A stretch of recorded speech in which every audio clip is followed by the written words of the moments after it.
woman ordering some goods from a mail order company by telephone. First, you have some time to look at questions 1 to 8.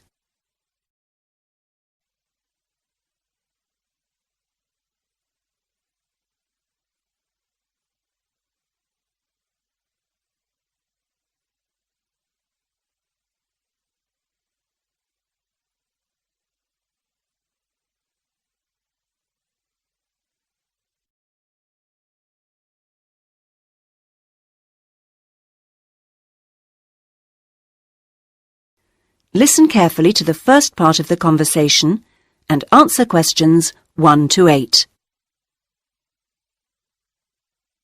Cosmic Home Delivery.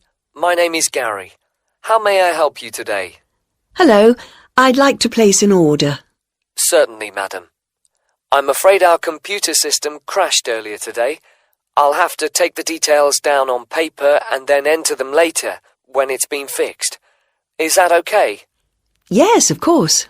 So, can I take your name, please? Yes, it's Alexandra Hornby. Sorry, could you spell the surname for me? H... Yes, then O-R-N-B-Y.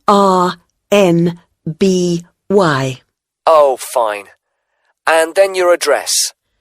That's number 28 Wood Road, which is in Ilford, I-L-F-O-R-D, and that's near Northchester. The postcode's NC1 2FR. Thank you. And do you have an account with us? I do. I've got the number here. 944-56781. Is that long enough? 8 digits? Yes, it is. Good. Now, what would you like to order today? I want a coffee table. I think there's only the one type. I expect so. Perhaps you can tell me the price. I can use that to check later, just in case there's more than one. Yes, it's £39.99p. Fine. Sorry about all these extra questions. It's no problem at all. Now, that size of order value does mean you're entitled to a free gift. Did you want to take up that option on this occasion? Yes, I do. I've already got a calculator like the one on offer, but I do like the look of the handbag, so I'd like one of those, please. Certainly. And can I just check, as an account holder, you may have been sent a voucher. Oh, yes, for a discount. Let me see. The reference number will probably start with the letter D. Ah, it does, and it continues BR29. Great. Now, how would you like your order delivered? There's standard service within a week, and then express, which comes within 2 days, or special, which means it arrives the same day. Special would be ideal, but I know it's a bit expensive, so I'll make do with express, I think. Standard is very slow.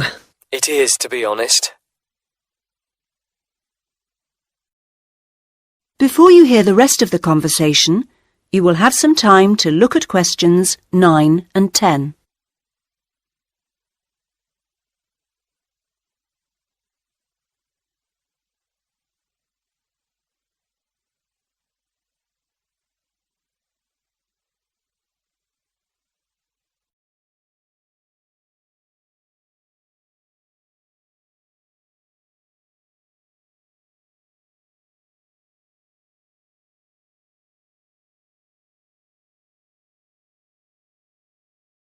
Now listen and answer questions 9 and 10.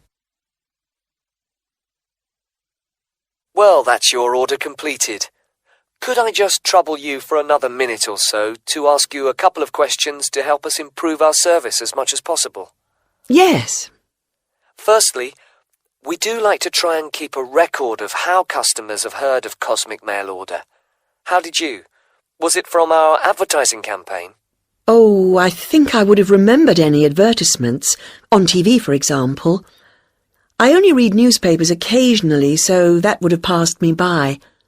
A friend of mine had been using you for years and encouraged me to give it a go, so I looked on the internet to find you to see what was available on the site. That's great, thank you. The second thing is, we're thinking of introducing a number of promotional offers. Oh, yes, I got a little brochure about them with my last order. I've got the list here. So can I ask which ones appeal to you? Well, let's see. There's quite a few things here that don't really apply to me, actually. For example, my mobile phone bills are so low that I hardly notice them. Likewise, they shut down the local cinema. I do enjoy a meal out, though, so that discount could be of interest. And I like to get away at weekends when I can, and some of the places you want to visit are expensive, so it'd be lovely if they became cheaper. As for planes, well, I haven't been abroad for a while now, and in any case, I prefer the train where possible. Fine. Well, thank you very much for your time. Not at all. That is the end of part 1. You now have half a minute to check your answers.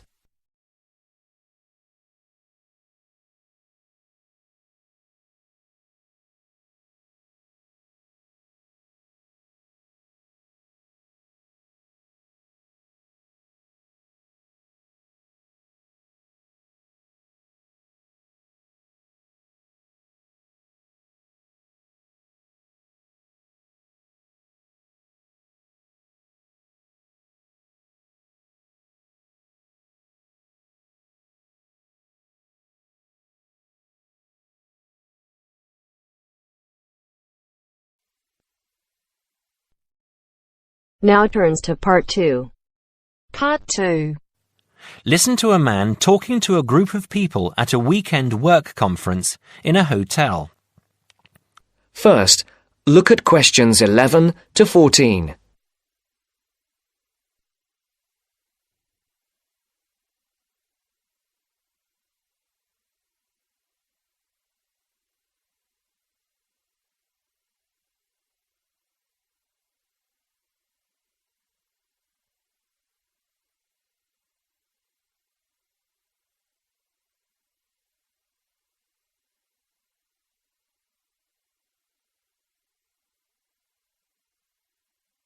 Listen carefully.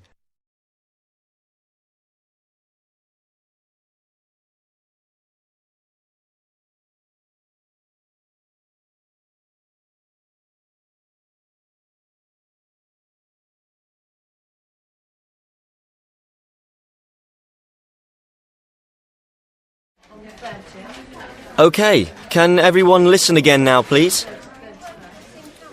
Now you know how much of the weekend will be work and what some of the meetings and sessions are about, I'd like to tell you something about how you can spend some of the free time you have over the weekend, both inside the hotel and outside in the town centre.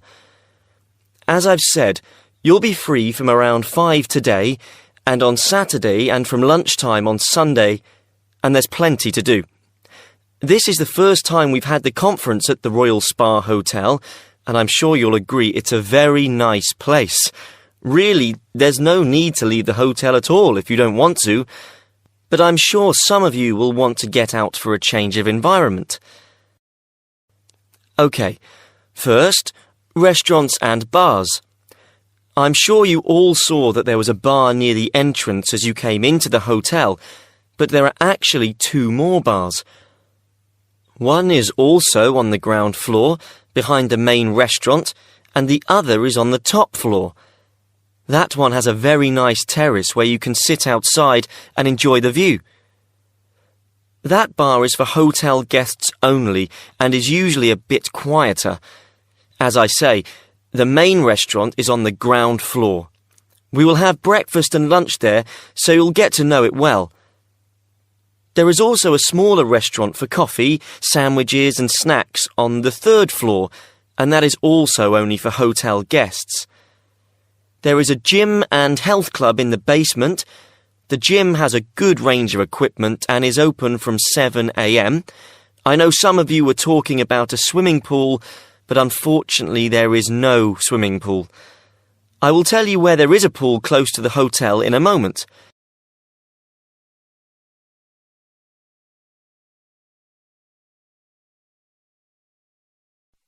Before the broadcast continues, look at questions 15 to 20.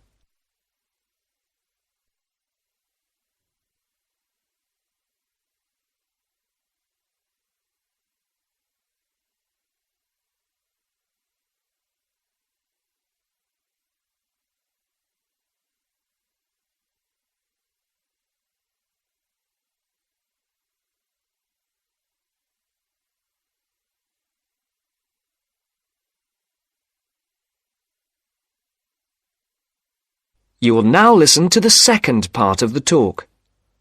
Now, I hope to see some of you around the hotel over the weekend, but I'm sure you will want to get out and see the town at some point. If you'd like to look at the map on the screen, I'll show the area around the hotel. There is a map of the town centre in your welcome pack too. OK, you can see the hotel here, in the middle of the map, and the main entrance here at the top, in Carlisle Street.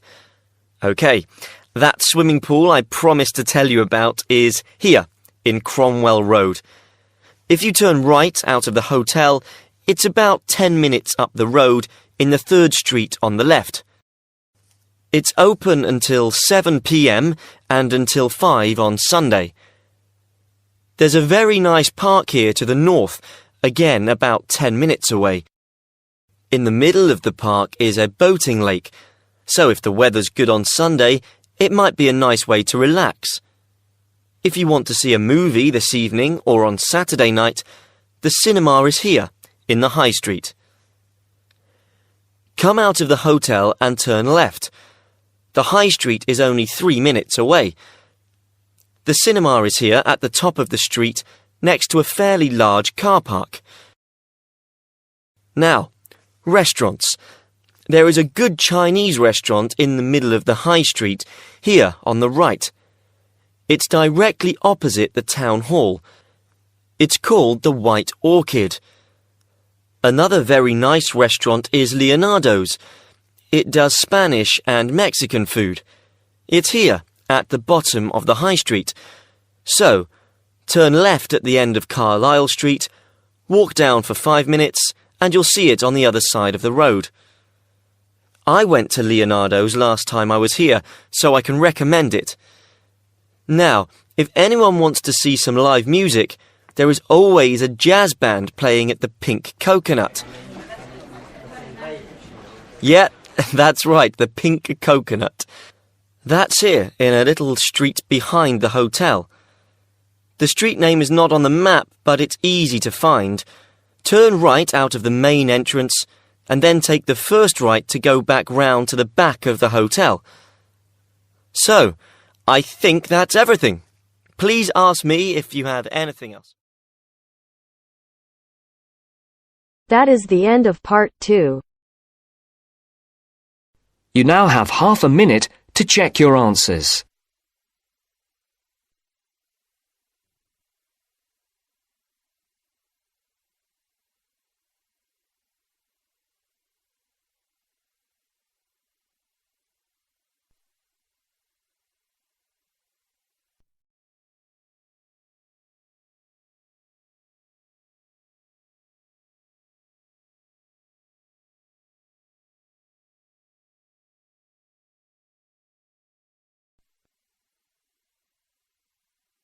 Now turns to part 3.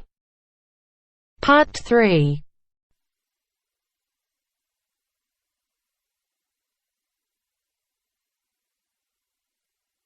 Now turns to part 3. Part 3. You will hear Peter Walsh being interviewed for a job. Listen and choose the correct answer for each question.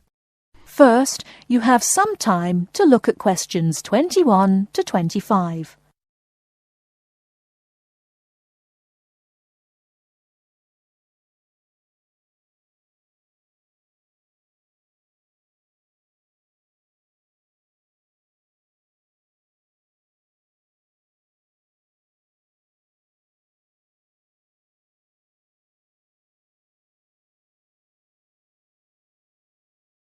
Now listen carefully and answer questions 21 to 25.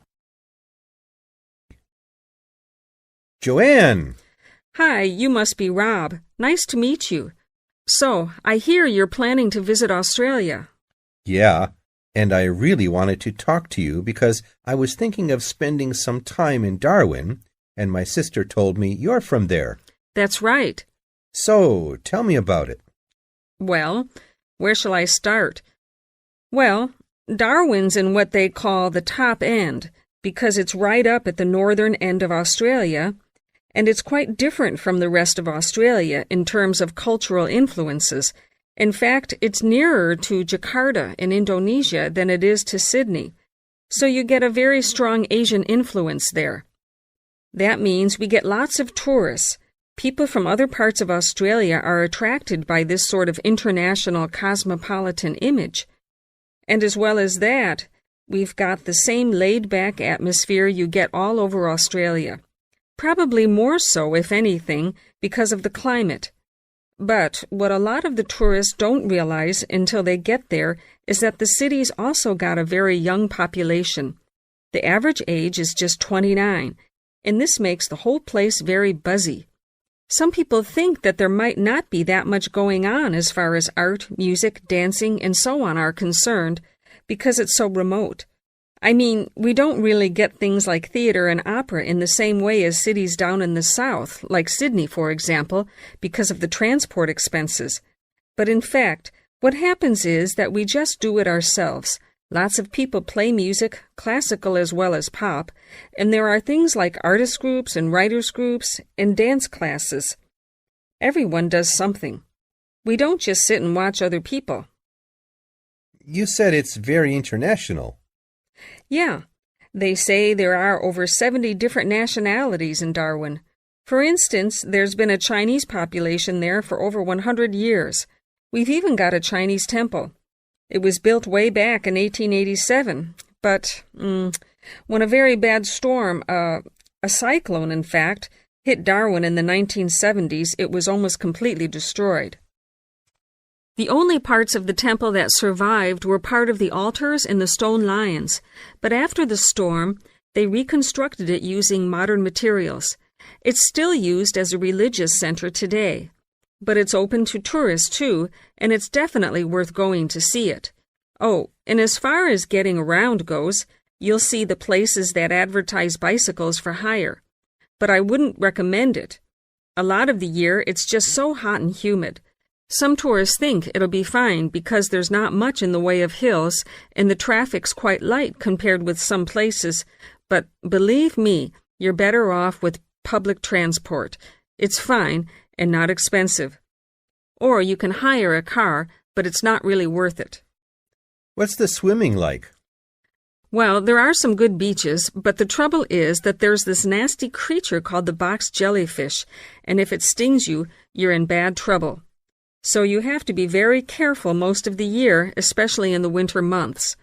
You can wear a lycra suit to cover your arms and legs, but I wouldn't like to risk it even so, personally. And there are the saltwater crocodiles, too. I mean, I don't want to put you off. There are protected swimming areas netted off where you'll be safe from jellyfish and crocs, or there are the public swimming pools. They're fine, of course. Before you hear the rest of the talk, you have some time to look at questions 26 to 30.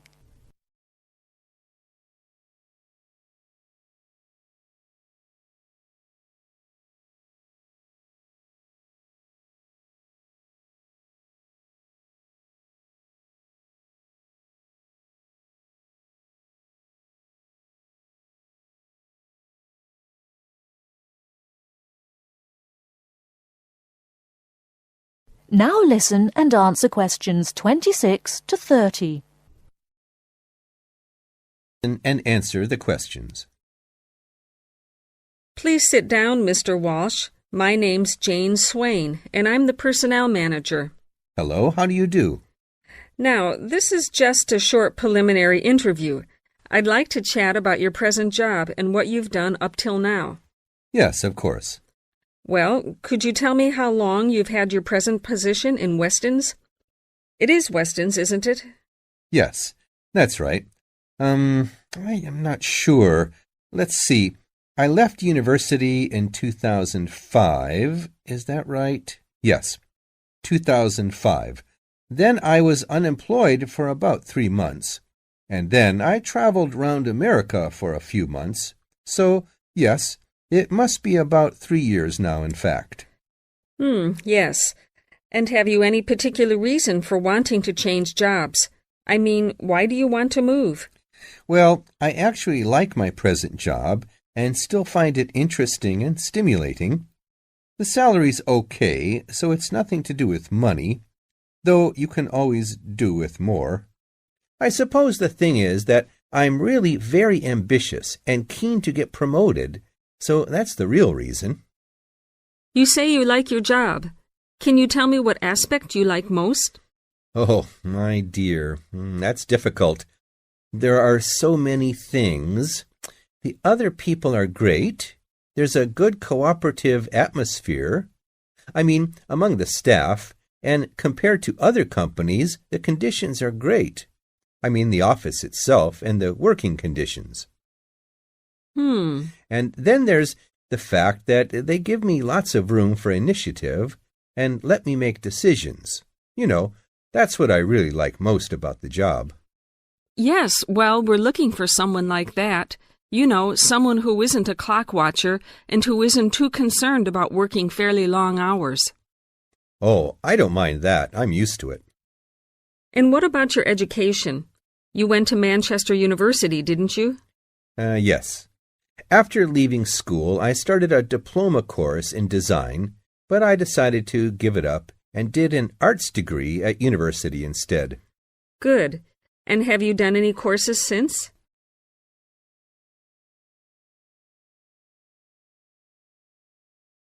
That is the end of part 3. You now have half a minute to check your answers.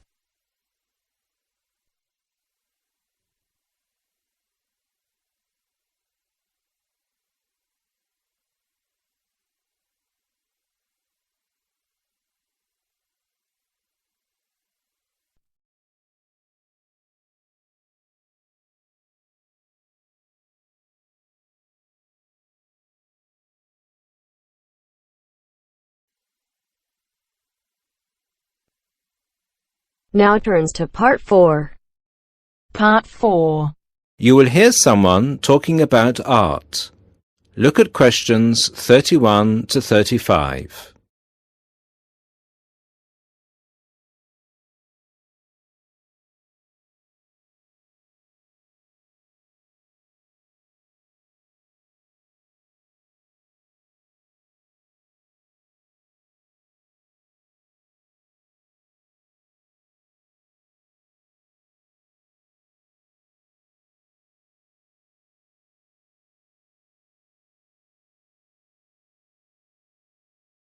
Listen to the first part and answer questions 31 to 35.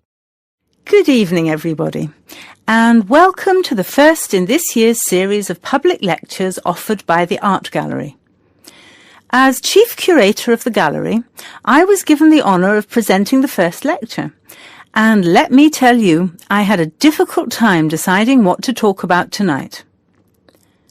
Being the curator, I naturally know just about everything that's in this gallery, but I wanted to choose an artist who has a wide appeal.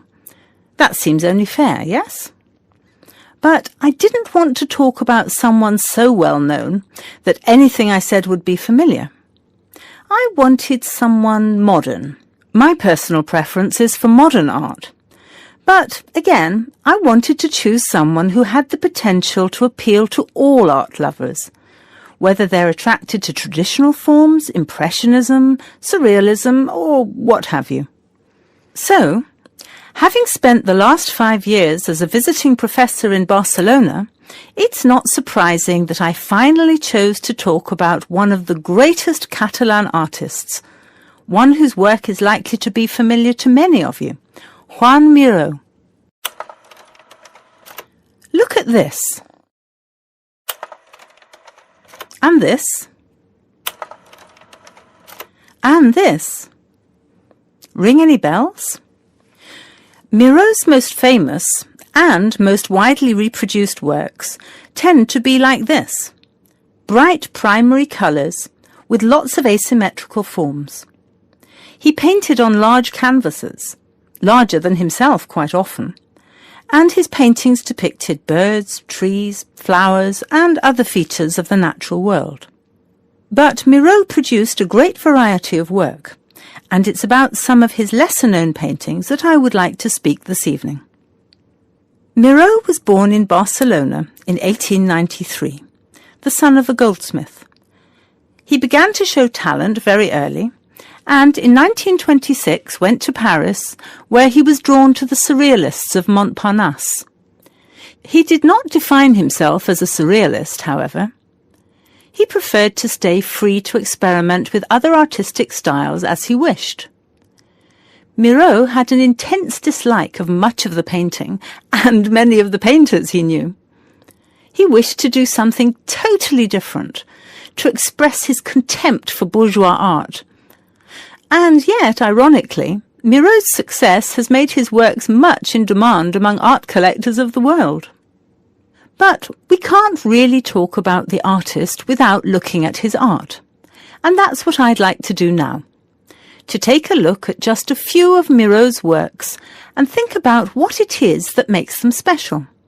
Special to me, and to a great number of people who flock every day to the Miraut Foundation in Barcelona.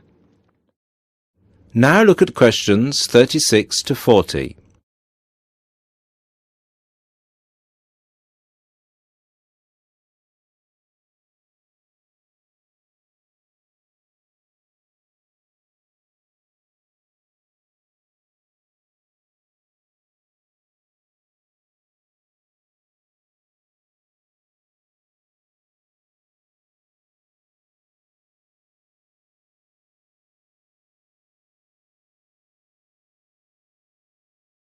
As the lecture continues, answer questions 36 to 40. Let's start with this. One of Miraut's best-known and brightest works, Woman and Bird. A sculpture created in 1982. It is on display in a park in Barcelona, often known as the Juan Miró Park. A huge sculpture, towering up into the sky. It reflects Miraut's eternal interest in these themes, as well as his more technical interest in materials. This sculpture is covered in mosaic, which gives it a naive and cheerful appearance.